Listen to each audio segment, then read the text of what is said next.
Merci d'avoir choisi le vrai journal sur Perfect Télévision pour vous informer. À la une de l'actualité, 14 octobre, autrefois journée fériée et payée sur toute l'étendue de la République du Zaïre. Cette date de la naissance du maréchal Mobutu, s'il était vivant, l'ancien dictateur aurait totalisé 91 ans d'âge. Quelques Quinois se souviennent de lui. Enfin, l'assassin de Floribert Chebeya, défenseur de droits de l'homme, est connu.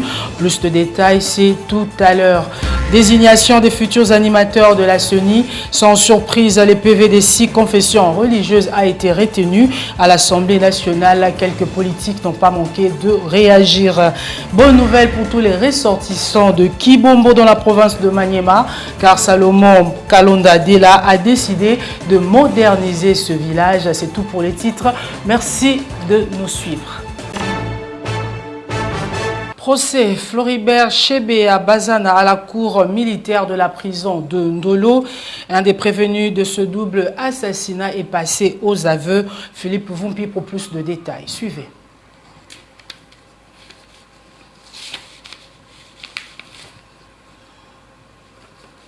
Dans le moindre détail, le policier Jacques Mugabo a raconté et décrit les circonstances du double assassinat de Chebeya et Bazana. J'ai participé à leur mise à mort. Après les avoir tués, nous avons acheminé les corps inertes de Chebeya à bord de sa voiture que nous avions abandonnée vers Mitendi. Et les corps de Bazana, nous l'avions enterré dans la ferme privée du général Djadidja. Tout se faisait sur ordre de Christian Goy Kenga, de qui j'ai répondu au sein du bataillon Simba, sous l'autorité du général John Numbi et du colonel Daniel Mukalayi.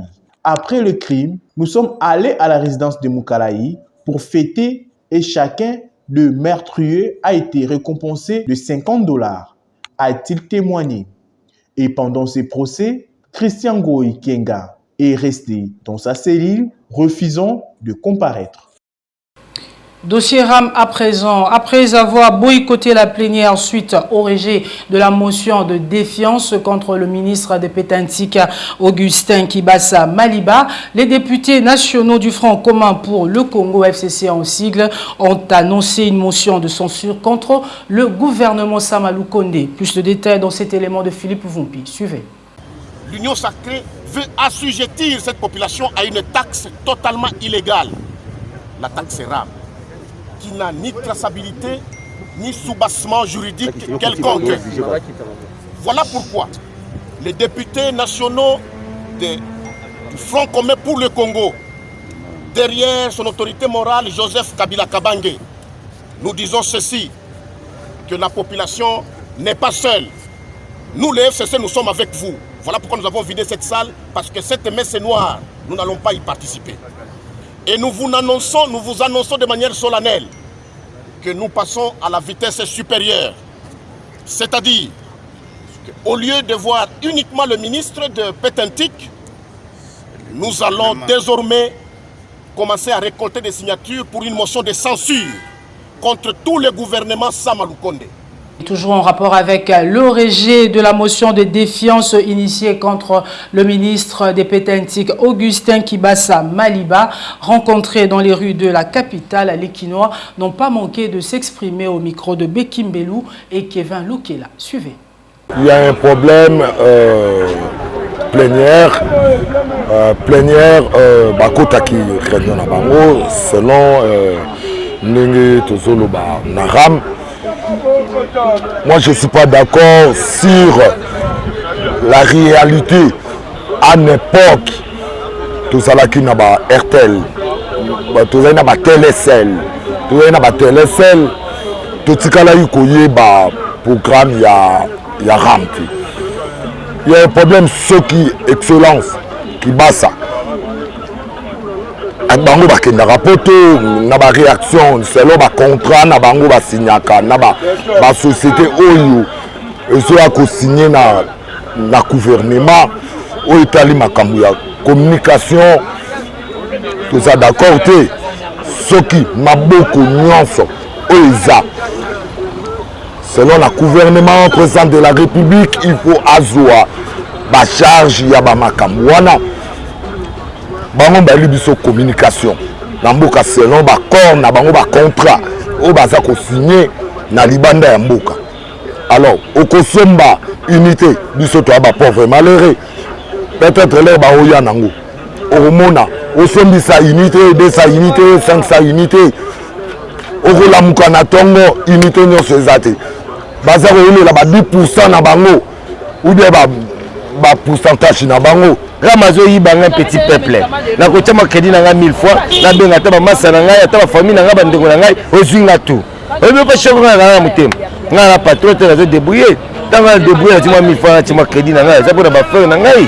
Donc vraiment batala makambo ga mwana bien biso ta na bénéfice ta moko te na ga mwana bénéfice ta ni na ga mwana bénéfice ta biso na ba congolais ni na ram na boka téléphone na nga likolo ram na solution na chombo te na bambu ya ko tsala chombo te likolo ram bénéfice na nga ni na ram mwana pour dire na makambo wana vraiment chef de l'état fatala makambo wana bien fatala makambo wana bien bisa petit peuple to souffrir makasi c'est que ministre qui ba salonga na pour ramener le ba $1 ba kata biso ki wa pour ngai na ta crédit souvent chaque mois ba kata madame nanga ba kata baleke madame na pana siko la wana ekewa taka toka emoso olali okola mwana tongo mo pena ke na réseau ba kata crédit donc wana donc dictateur ça ba déclaration na ba direction mais siko tongo mo na pena ke dem so $1 ba sa unité zo longo kepi na ndo moi na so ero ya so sa unité fe longo ke donc. Parlons élection à présent. La commission paritaire chargée d'examiner le dossier des candidats a déposé son rapport au président de l'Assemblée nationale, Christophe Mbosso. Il semble que c'est le PV des 6 confessions religieuses qui a été retenu. Plus de détails avec Justin Magnongo. C'est ce mercredi 13 octobre dans la soirée que la commission paritaire mise en place par l'Assemblée nationale afin d'examiner les dossiers individuels des candidats devant diriger la CENI a remis son rapport au président de la Chambre basse, Christophe Mbosso Nkodia. À en croire certaines indiscrétions, la commission dirigée par l'honorable André Mbata a choisi de considérer les procès-verbal déposés par les 6 confessions religieuses désignant Denis Kadima comme futur président de la centrale électorale congolaise. Ce, en dépit des contestations encore criantes des églises catholiques et protestantes qui, jusque-là, continuent encore de douter sur la probité ainsi que la neutralité de Denis Kadima. Au stade actuel, la balle se trouve dans les camps de l'Assemblée nationale qui, d'après certaines sources, s'apprêterait dans les jours à venir à entériner Denis Kadima, mettant ainsi fin à ces dossiers advienne que pourra. Ceci est une affaire à suivre. Et en rapport avec le dépôt du rapport de la commission paritaire chargée des futurs membres de la CENI du côté de la FDC, parti Charabati, Lukwebo, Maître Bazin, Pembe n'a pas manqué de réagir au micro de Justin Magnongo. Regardez. Je tiens à préciser qu'il n'y a pas d'impasse en République démocratique du Congo. Les Congolais n'ont pas besoin de dialogue et les Congolais n'ont pas besoin d'un glissement dans ces pays. L'Église catholique n'est pas au-dessus de la Constitution. C'est une société civile. Nous sommes respectueux des textes. La Constitution, qui est la loi mère, nous impose des élections après 5 ans. Le président de la République a un mandat renouvelable et que ce président avait organisé les élections après ces 5 ans-là. Pourquoi se référer à une église? La commission mixte paritaire ayant reçu les procès-verbaux des confessions religieuses qui ont fait l'unanimité pour la question des désignations. Et je demande au président Mbosso, parce que c'est lui qui a le dernier arbitrage, de convoquer une séance plénière pour que nous ayons, pour qu'on entérine les candidats proposés pour que nous ayons des élections. C'est un candidat qui a fait l'unanimité. 8 confessions religieuses, 6 ont été d'accord. C'est déjà la voie de la démocratie, c'est déjà l'unanimité, c'est déjà un consensus.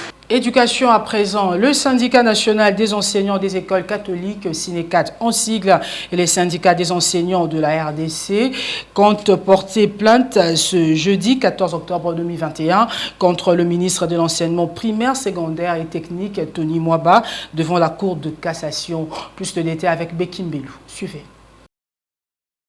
La synergie des syndicats des enseignants s'est mobilisée pour porter plainte contre le ministre de l'EPST aux instances nationales et internationales pour violation flagrante de droits fondamentaux des enseignants consécutifs à la décision de désactivation des enseignants respectueux du mot d'ordre de grève. Deux marches synchronisées seront organisées à travers le pays pour revendiquer les bonnes conditions de travail de vie des enseignants. La synergie des syndicats des enseignants dénonce deux menaces, des intimidations, chantage et mutations punitives des gestionnaires qui entravent l'exercice du droit de grève, a déclaré Jean Bosco Pouna au cours d'une tribune leur offerte ce mardi 12 octobre 2021 par la voix de son voix. L'avocat conseil de ces deux mouvements syndicaux, Maître Victor Kanda, a indiqué que cette plainte sera déposée ce jeudi 14 octobre devant l'office du procureur près la Cour de cassation pour que les enseignants puissent obtenir gain de cause dans leur démarche. Les syndicats des enseignants de la RDC entendent également saisir le Bureau international du travail et le Bureau conjoint des Nations Unies aux droits de l'homme pour protester contre de menaces et intimidations dont les enseignants sont victimes ces derniers temps de la part du parti au pouvoir.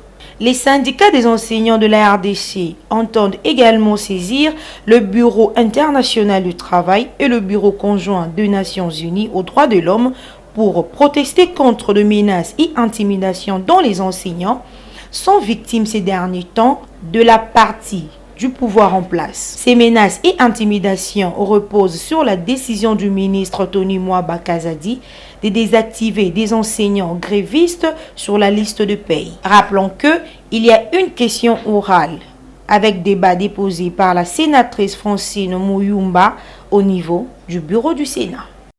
Et comme annoncé en titre, le maréchal Mobutu, ancien président de l'ex-Zaïre, aujourd'hui République démocratique du Congo, aurait totalisé 91 ans d'âge ce jeudi 14 octobre. Malheureusement, le grand léopard a quitté ce monde le 7 septembre 1997 à 67 ans à Rabat, au Maroc, après avoir été terrassé par la maladie et secoué par la rébellion de l'AFDEL de Laurent Désiré Kabila. Quelques Quinois se souviennent de lui au micro de Percy et Belgodor Moutombo. Regardez.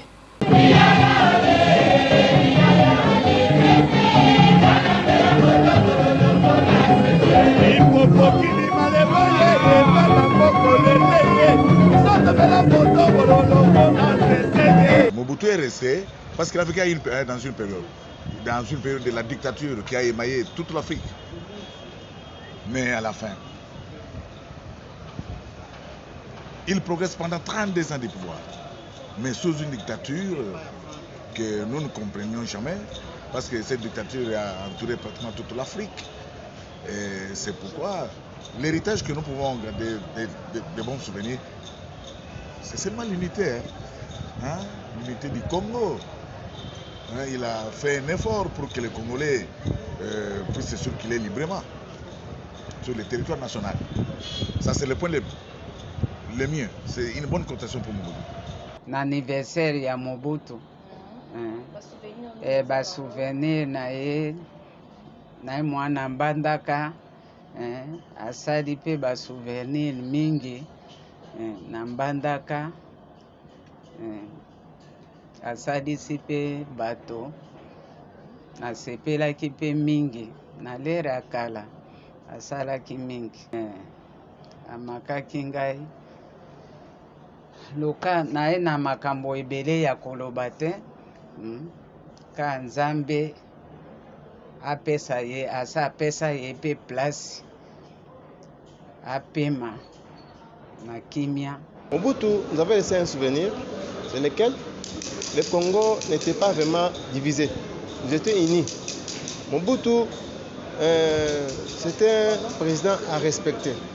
Quand bien même il avait aussi commis des erreurs pendant qu'il était président.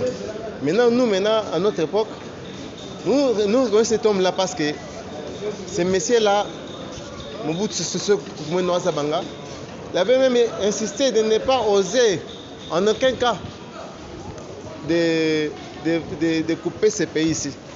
C'est pourquoi nous souhaitons aussi le nouveau président que nous avons, Félix Antoine Tshisekedi, Fachi Béton, de copier aussi quelques bonnes œuvres de Mobutu qu'il faisait pendant qu'il était président. Parce qu'on se complète dans la vie. Mobutu avait ses bonnes qualités et ses mauvais aussi comportements. Autre chose à présent, une soixantaine de femmes leaders du parti de Moïse Katumbi se sont retrouvées pour échanger sur la situation politique de l'heure. Que s'est-il passé exactement? Patricia Mastaki nous fait le point. Suivez. Forte. Ensemble. Nous sommes grandes. Ensemble. Et ensemble. C'est très important de dialoguer au sein d'une famille, l'une des cultures importantes et respectées en Afrique. La dynamique de femmes pour le changement ont compris cela. Une soixantaine de femmes leaders d'Ensemble pour la République se sont retrouvées autour d'une table ce samedi 9 octobre dans l'objectif de palper du doigt la réalité politique actuelle du pays ainsi que les différentes activités qui se pointent à l'horizon au parti cher du chairman Moïse Katumbi Chapwe. Au cours de leurs échanges, ces femmes n'ont pas manqué aussi de présenter leurs préoccupations l'une après l'autre. Prenant la parole, l'honorable princesse Dominique Munongo, coordonnatrice nationale de cette section féminine d'Ensemble pour la République, a souhaité la bienvenue à toutes ces femmes qui ont répondu présentes et leur a rassuré de faire part de ce qu'elles attendent auprès de Moïse Katumbi Chapwe avec l'espoir d'un bon résultat. Et il a fallu que nous échangeons, que nous parlions un peu de ce qui nous concerne, de nos soucis, de nos souhaits, et donc même de nous-mêmes aussi, voir ce qui manque, les gaps qu'il y a entre les femmes, peut-être qui n'ont peut-être pas de travail, ou celles qui sont engagées, qui attendent beaucoup de choses. Et il y a eu donc cet échange d'informations. D'abord informé qu'il y a notre siège des femmes, donc rien que la dynamique des femmes pour le changement. Nous avons un siège, le président d'Ensemble pour la République a doté aux femmes d'Ensemble. Donc nous allons recueillir toutes les requêtes, tous les besoins, elles pourront les déposer et nous allons voir dans quelle mesure répondre aux unes et aux autres. Et surtout que nous sommes dans la phase d'élaboration du plan d'action, des actions que nous allons mener sur l'étendue du territoire. Et de son côté, la professeure Georgette Biébé explique ici les différentes causes majeures et profondes qui font que certaines femmes n'émergent pas en politique. Et l'encouragement de la députée nationale Christelle Vouanga auprès de ces dames qui veulent adhérer au parti du chairman, car selon elle, Ensemble pour la République est idéal. J'évite les femmes à adhérer dans les partis politiques, les femmes qui ont des ambitions de faire des carrières politiques, mais pourquoi pas des femmes qui veulent militer aussi pour n'importe quelle raison, elles peuvent venir nous rejoindre. Notre parti, c'est le parti de l'avenir. Dans ce parti, on forme des militants dignes de ce nom, des hommes et des femmes capables de se tenir devant les gens et d'émettre des points de vue cohérents et pourquoi pas aller à la conquête du pouvoir. Le parti Ensemble pour la République, c'est l'idéal. En somme, un cocktail a été présenté pour sanctionner la réunion. Et en société, les conducteurs de mototaxis communément appelés Wewa sont appelés par le ministère provincial des Transports à payer désormais 500 francs congolais comme taxe de stationnement devant servir à la construction des parkings confortables. Plus de détails avec Percy Nyamusenge. Suivez. Le ministre provincial de Transport, Amos Mbokoso, a institué depuis quelques semaines la taxe de stationnement de taxi-moto. D'après ses membres du gouvernement Jean-Denis Ngobila, la dite taxe sera d'une grande importance pour la ville de Kinshasa, notamment dans son secteur de transport, dans la mesure où elle permettra la construction de parkings qui conviennent. En effet, cette taxe consiste à récolter quotidiennement auprès de motocyclistes le montant de 500 francs et pour les tricycles, la double de cette somme. Nonobstant cela, certains motards doutent quant à ce et demandent auprès des autorités compétentes un suivi rigoureux sur ce prélèvement.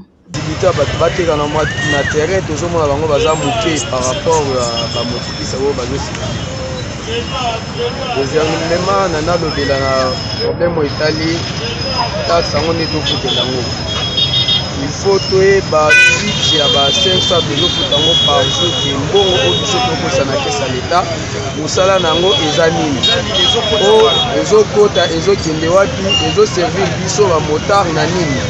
il fallait pas topesaka ba 500 francs na peto ya koyoka na sima nango tete ba détournement ezali sima bambongo biso bazofuta yango nasengi l'état congolais nasengi gouvernement central na parlement bazala pe suivi batya pe miso na bango na oyo etali 500 francs oyo bato ya moto bazofuta par jour. Le problème ya jeta oyo bango bazokangela bamoto nde tozotuna ntango tozala na minito na ville la police alufungola azokanga kalipekini azokanga kalufungola azokanga na minito bango mpe hotel de ville oyo ngodula azokanga na kayebi nango yango te etali makambo na ye. Signalant que le représentant de Motards de Kinshasa ont salué l'initiative du ministre provincial de Transport et ont apporté dans la même occasion leur soutien indéfectible en exhortant tous les motocyclistes à souscrire totalement au paiement de cette taxe. Toujours en société, impossible d'atteindre la ville de Kinshasa entre 8h et 9h. La route des poids lourds dans la commune de Limete a été envahie par des camions remorques. Plus de détails avec Gisèle Nzeba. Regardez. À Kinshasa, la circulation de véhicules poids lourds est soumise à une réglementation du gouvernement qui autorise ces véhicules de circuler qu'à partir de 21h. Cet arrêté est dans le but de réduire les embouteillages aux heures de pointe. Cependant, cette mesure est foulée aux pieds par les conducteurs de véhicules poids lourds. C'est là comme conséquence les embouteillages dans certains carrefours et occasionne les accidents de circulation routière, comme sur la route poids lourd dans la commune de Limete, où les usagers de cette avenue interpellent les autorités.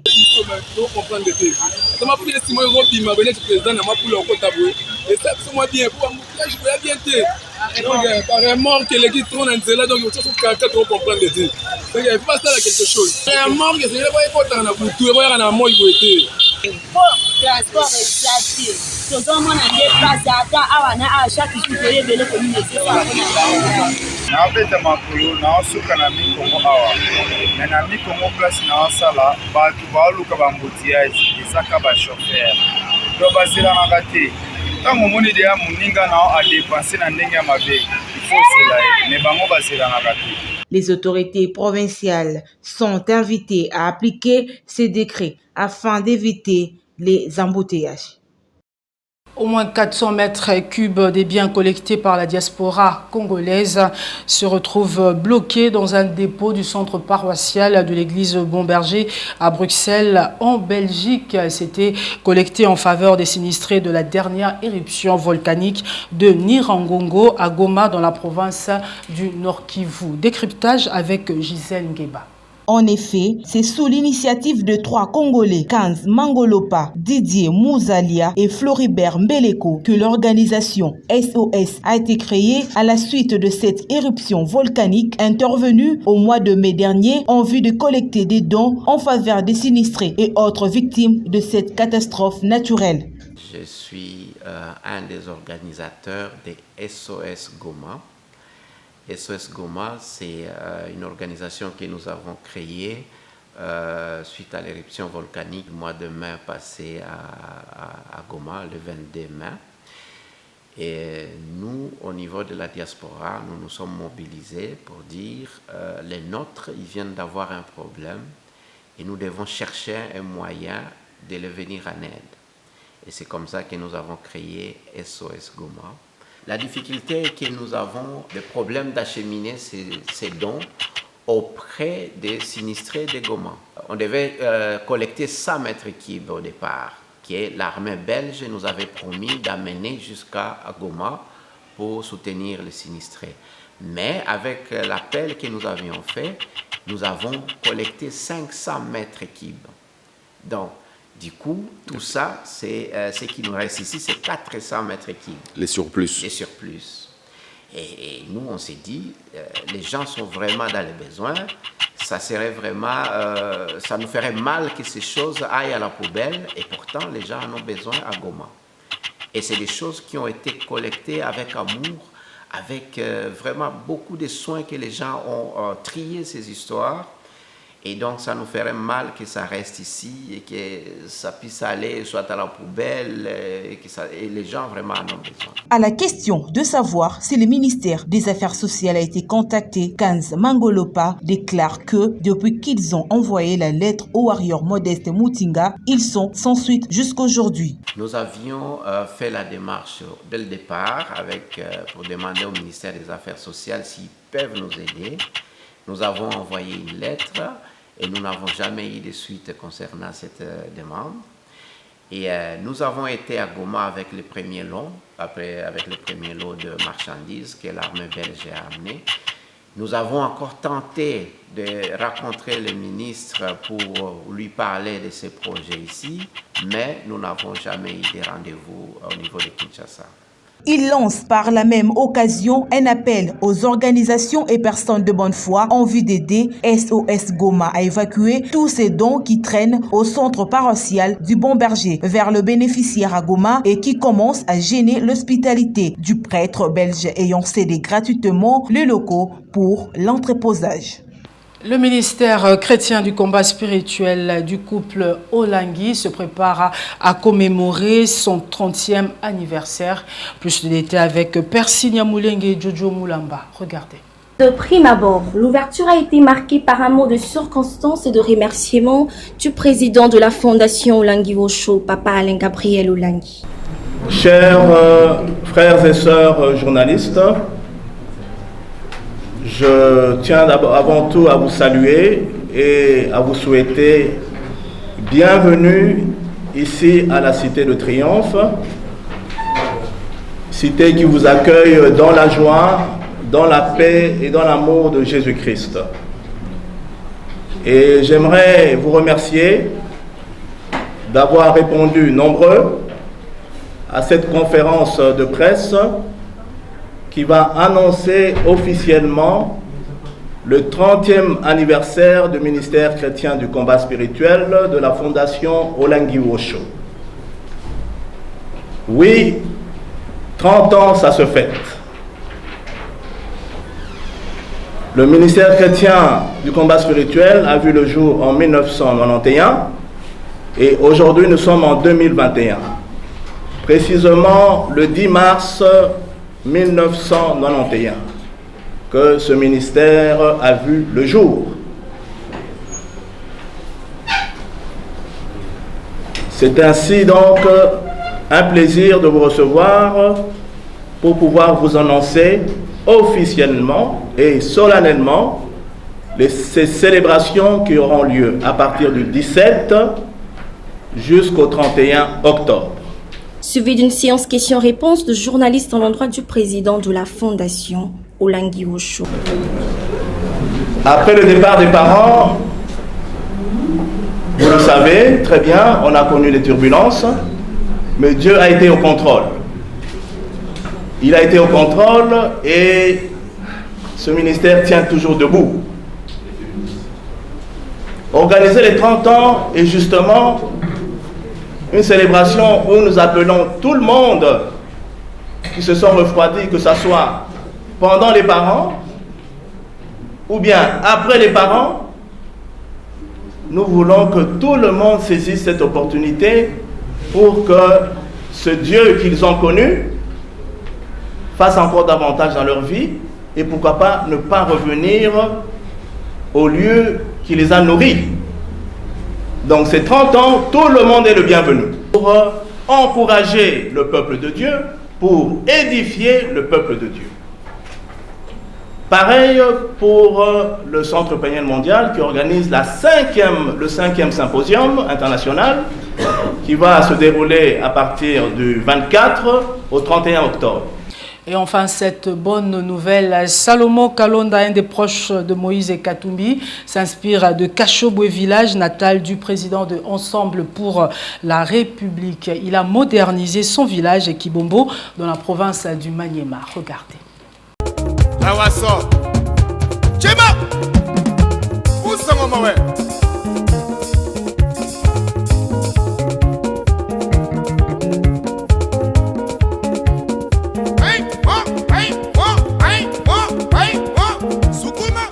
La La mémoire collective devrait bientôt, après le village Kachobwe, prendre à son compte un autre nom, dans une autre province de la RDC, mais lui aussi vêtu du même esprit de modernisation. Il s'agit du village Kibombo, dans le Maniema, terre natale du conseiller spécial et politique du président Moïse Katumbi, Salomon Kalonda Dela. Un peu pour dire que le germe visionnaire de développement est très contagieux dans le cercle du boss d'Ensemble pour la République. Et pour faire les choses dans l'ordre normal, le conseiller Escadela, comme l'opinion aime à le désigner, a décidé de réhabiliter la totalité des 180 km de route qui relient la ville de Kindu au village Kibombo. Ceci en dotant l'organisation non gouvernementale qu'il parraine, la dynamique Salomon Kalonda pour le développement, des finances nécessaires à cette fin. Il s'agit de 150 000 $ américains dans un premier temps, qui seront conjugués aux 128 000 $ que la province du Maniema mettra également sur la table pour la même cause. Une tripartite scellée par un contrat met en conjonction l'ONG, la province, ainsi que l'Office des routes pour la réhabilitation de cette très importante voie qui affiche ce jour le plus désolant de portraits.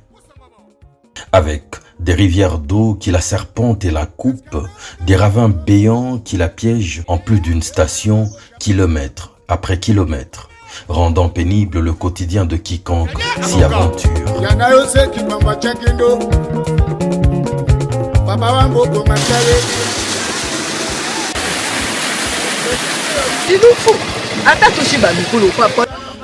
C'est vraiment la mort. Même nous piétons, nous ne survivrons pas à une chute ici. Il n'y a pas d'autres nouvelles, d'autres deuils que ce que vous voyez ici. Nous sommes au village Loponde, à 49 km de Kindu. Les kilomètres n'a plus na Kindu.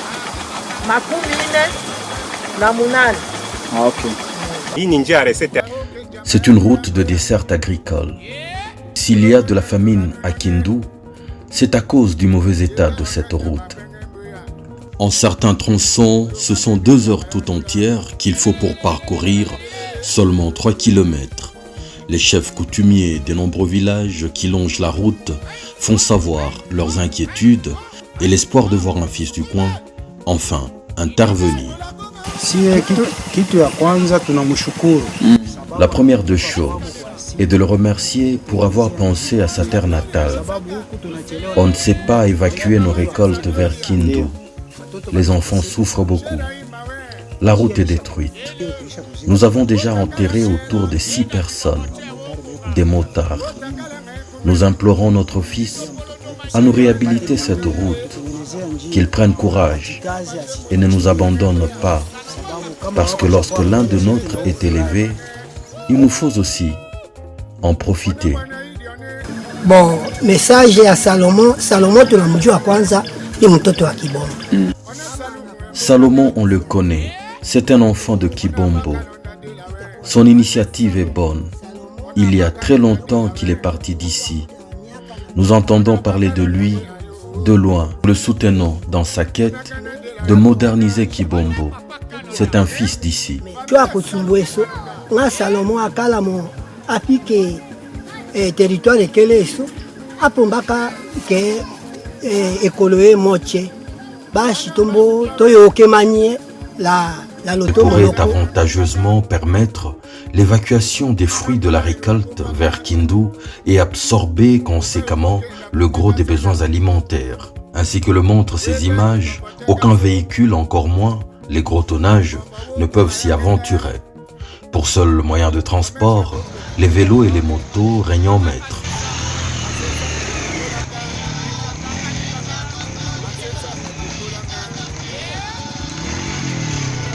Et même un tracteur qui profite de sa robustesse pour se frayer un passage incertain. La population de Kibombo, résignée et ayant perdu tout espoir pendant longtemps, devrait bientôt voir le bout du calvaire. J'ai parcouru 3 km en 1 heure. Nous connaissons toute la famille de Salomon. Même le cimetière familial où sont enterrés son père et ses frères se trouve ici. On ne sait pas ce qu'on fera pour lui s'il nous réhabilitait cette route.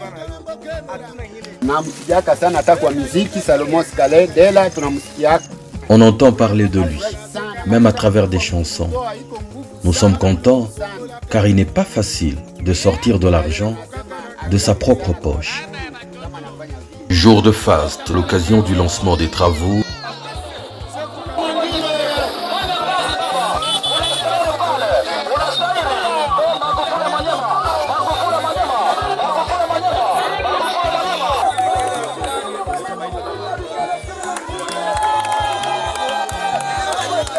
En présence du gouverneur de province, Afani Idrissa Mangala, du haut représentant du bienfaiteur, Moni Della, du directeur provincial de l'Office des routes, des responsables religieux, ainsi que des autorités coutumières.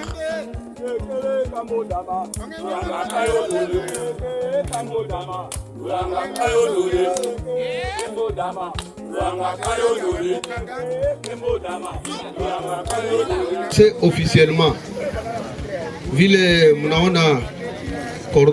Vous voyez le coordonnateur de la dynamique Escadela, le haut représentant de notre grand frère Salomon Idi, ainsi que le gouvernement provincial qui ont mis ensemble leurs efforts pour ce travail. Et c'est un sujet de satisfaction pour moi en tant que gouverneur. La durée des travaux est estimée à 6 mois hors intempéries. Je parle ici au nom de Salomon, l'initiateur de ces travaux, qui m'a recommandé de ne pas beaucoup parler, car c'est un homme d'action concrète. Nous remercions le bon Dieu et saluons l'esprit d'ouverture du gouverneur de province. Il va transmettre en commençant par les gouverneurs Yadimbuletu la Maniema.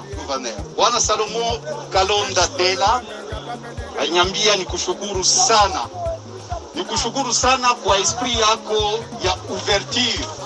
Maître Michel, coordonnateur de la dynamique Escadela. C'est dans cette optique qu'il a plu au vénérable Salomon Idi Kalonda de prêter l'oreille aux cris d'alarme des filles et fils du Maniema, des usagers et riverains pour la réhabilitation de la route provinciale Kindu-Kibombo, longue de 159 km, à ce jour dans un état de dégradation très avancé.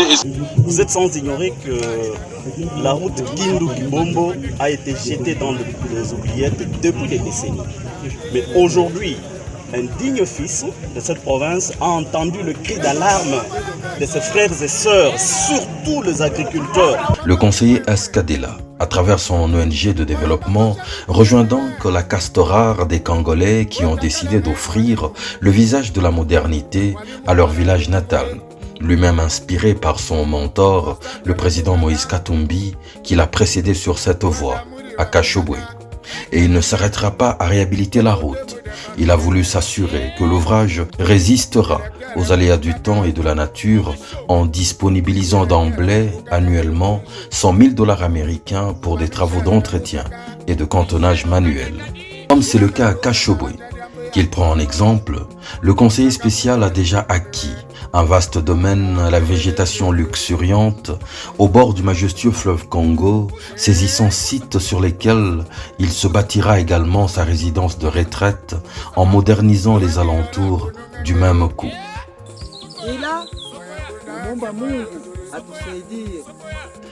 Nous demandons à Dieu de donner de la force à Salomon afin qu'il vienne transformer cet espace. Je suis le roi de ces terres. Le Congo profond, longtemps méprisé par des générations de leaders, a encore la chance d'avoir des dignes fils.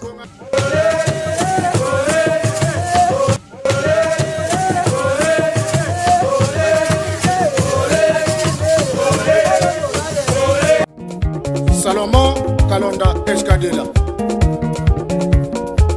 Salomon Wembongo, Salomon Wembongo, Salomon Wembongo, Salomon Wembongo, Escadela Omega. Ya maile bongo, ah, no lo mando. rappel de titre, 14 octobre, autrefois journée fériée payée sur toute l'étendue du Zaïre. Cette date de la naissance du maréchal Mobutu. S'il était vivant, l'ancien dictateur aurait totalisé 91 ans d'âge. Désignation de futurs animateurs de la centrale électorale sans surprise. C'est le PV de 6 confessions religieuses qui a été retenu à l'Assemblée nationale. Les politiques ont réagi dans ce journal. Enfin, l'assassin de Floribert Chebeya, défenseur des droits de l'homme, est connu. Les détails ont été donnés dans cette édition. Et bonne nouvelle pour tous les ressortissants de Kibombo de la province de Maniema, car Salomon Kalonda a décidé de moderniser ce village. C'est ici que se referme cette édition du Vrai Journal. Merci de la sympathique attention que vous nous avez accordée dans la province du Maniema ainsi que partout ailleurs dans le monde. Madame, monsieur, ce journal est terminé. Au revoir.